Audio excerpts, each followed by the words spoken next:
What's up, Taiwan? I'm Laurel Stewart with the news from here in Taiwan and around the world. President Lai Ching-te is in Hawaii, his first stop on a sensitive 6-day tour of the Pacific. Our reporter Rick Glauert is travelling with the president and brings us this report from the United States. This is the Bishop Museum in Honolulu, Hawaii, and fresh off his 9-hour flight from Taipei, Taiwan's President Lai Ching-te has made this the largest museum in the Pacific, his first stop of his first overseas trip since he took office as president.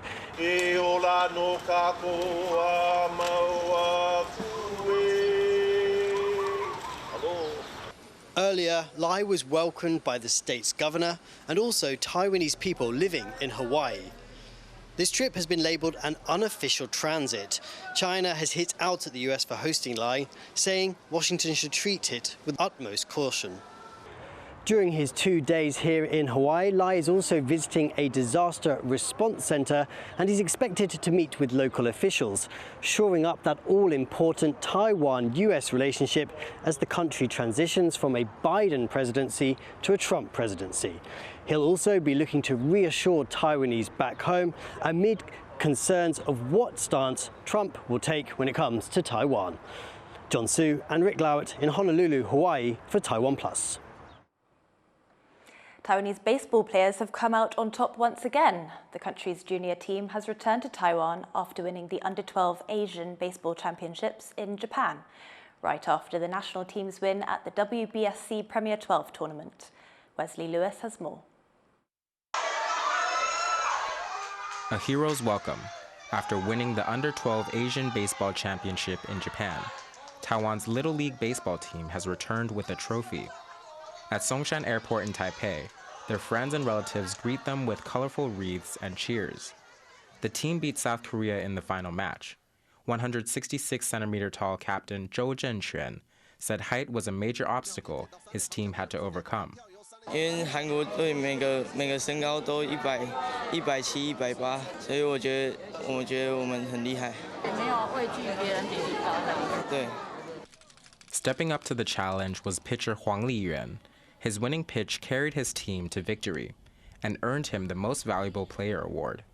Huang also thanked his teammates for how they played. 队友先把分数打回来，这样就没有压力，我会比较轻松，专心面对打者。教练说什么就按照。那你觉得你都有达到吗？有。Between the ages of 10 and 12, many of these young athletes are just getting started, but they are already playing at major international tournaments with the pressure of hometown fans. Their head coach said he offered them some much-needed encouragement. 比较烦恼的、比较担心的是，他们大多都是第一次参加正式的国际赛，怕会缺场。那么一场一场打下来之后，一直不断的在旁边提醒他们，就是享受比赛。 Now back home, Team Taiwan is basking in the glory of their victory. Their win comes off the back of Taiwan's national baseball team winning the WBSC Premier 12 tournament, something the Little League coach says gave his team just the right amount of encouragement to bring home their own win. James Lin and Wesley Lewis for TaiwanPlus. Taiwanese boxer Huang Hsiao-wen is taking home gold at the World Boxing Cup finals. Huang defeated her final opponent 4-1 in the women's 54-kilogram division at the International Boxing Association's Championship Cup in England. Her victory caps a standout year for Taiwanese boxers after Lin Yuting won a gold medal at the Paris Olympics. Lin was notably absent from the World Boxing Cup this year, having withdrawn due to the organisers' gender testing policies. The president of World Boxing has apologised for what he called unclear policies after a Taiwanese boxer withdrew from a competition when her gender was questioned.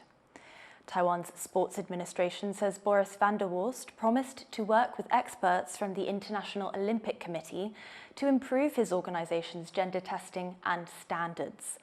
That comes after Olympic gold medalist Lin Yuting pulled out from the World Boxing Cup finals in England. The administration says organisers there questioned her gender but refused to let her do a medical check. Lin previously faced questions over her gender at the Paris Olympics this summer. The UN is rushing to reach an agreement on global plastic waste rules. But for many in developing countries like the Philippines, ditching plastic isn't a viable option. John Van Trieste has this report. From the moment she wakes up, Manila resident Gemma Garalaga is surrounded by plastic packets. Like many in the Philippines, she and her family rely on these small, affordable packs for most of their daily needs. In her case, even her income depends on them, as they're a mainstay in the store she's run here for 10 years. Sa pagising sa umagan, andyan na yung magtututbrush ka, sachet ang gamit, magkakape. Yung anak ko magmamaylong, magagata, sachet pa rin ang gamit. These packs are a lifeline in a country where many earn barely more than $10 a day. But the plastic waste quickly adds up, even just in one household. Heto po yung mga nagamit na namin ngayong araw na to. Pagsimula sa shampoo, kape, mga sachet na mga condiments, mga sachet na fudge bar, tinapay, sesto. Yan ang mga usually araw-araw namin ginagamit. At the national level, this makes for an ecological catastrophe. In 2019, the environmental group Global Alliance for Incinerator Alternatives found the Philippines goes through 163 million a day. Much of this waste piles up into mountains, and much of the rest also clogs the country's waterways and is washed out to sea. The University of Oxford's Our World in Data project found in 2022 that more than one-third of the world's plastic waste in the ocean comes from the Philippines, making it the world's top polluter in this category. This might soon change. Though the Philippines doesn't currently regulate packaging, the UN is working out global rules on plastic waste. The deadline for talks on a worldwide treaty is Sunday. But in households across the Philippines, like the one Gemma Garalaga manages, new rules would lead to a tough situation. Oo nga po't masama ang plastic sa ating environment, pero ito ay nagdudulot ng mga pagbaha, pollution. Ano naman po ang choice ng mga maliliit na mamamayan? Kasi yun lang po ang kaya nilang ibilin, yung mga maliliit na sachet. For many in the Philippines, ditching plastic may be a privilege. And if global rules limiting plastic do take effect, people like Gemma Garalaga will be among those facing the biggest consequences. Leon Lian and John Van Trieste for TaiwanPlus. Canadian Prime Minister Justin Trudeau says he had an excellent conversation with US President-elect Donald Trump after threats to impose steep tariffs on Ottawa. Trudeau met with Trump at his Florida residence after he said he would impose 25% tariffs on Canadian and Mexican imports when he takes office in January. Trump wrote on social media that the meeting was very productive and included discussions on trade, illegal immigration and drugs. The founder of an Indian energy conglomerate has responded to allegations of a scheme to defraud US investors, saying nobody from his company has been charged with corruption.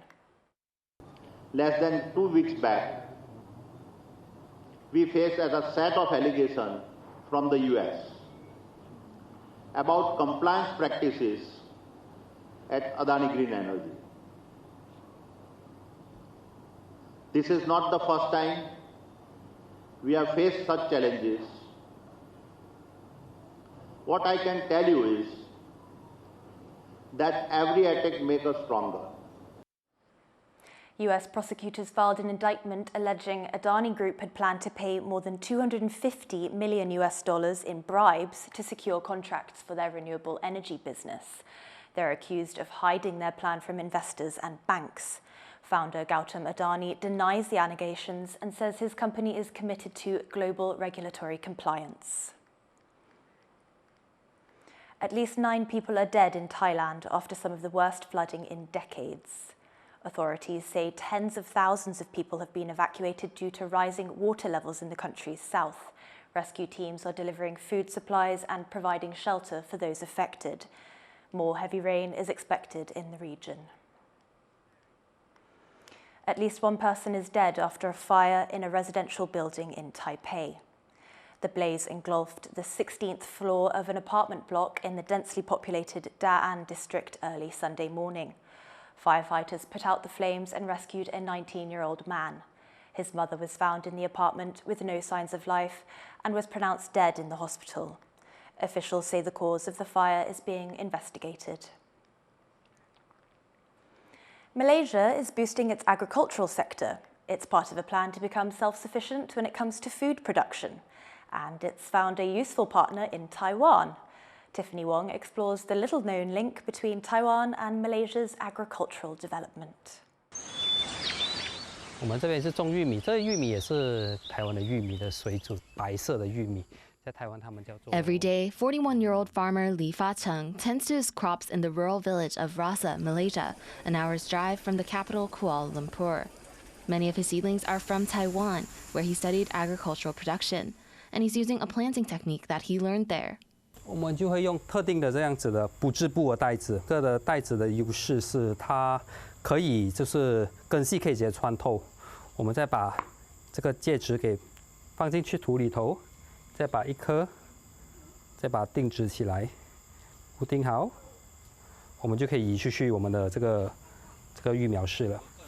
Lee returned to Malaysia 5 years ago to revitalize his father's farm, and he says it's techniques from Taiwan that have been key to the farm's production.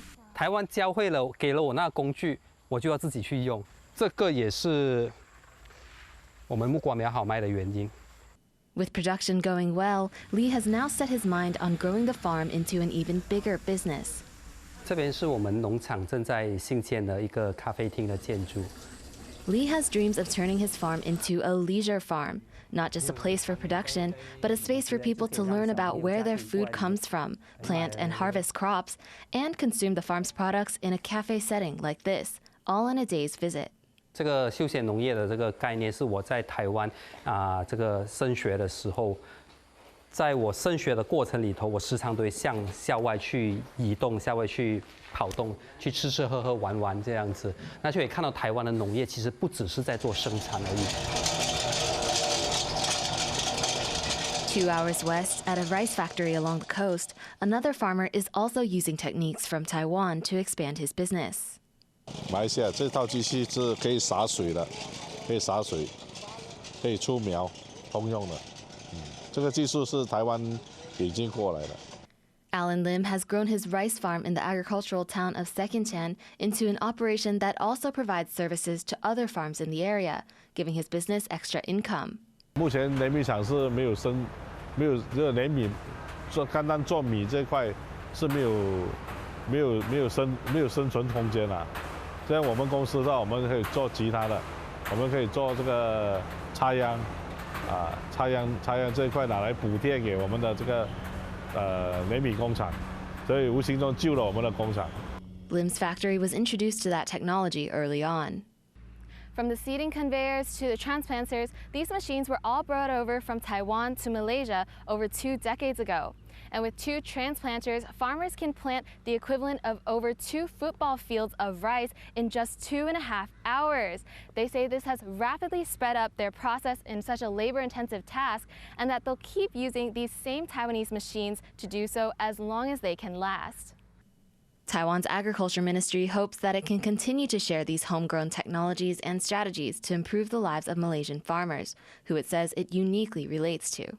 我们跟马来西亚其实有很多，因为马来西亚的农民大部分都是华人，所以呢，他们的我们跟他沟通应该是无碍，而且相处的模式应该非常接近。那我们跟马来西亚有一个很特别的，就是说我们有共通的农产品。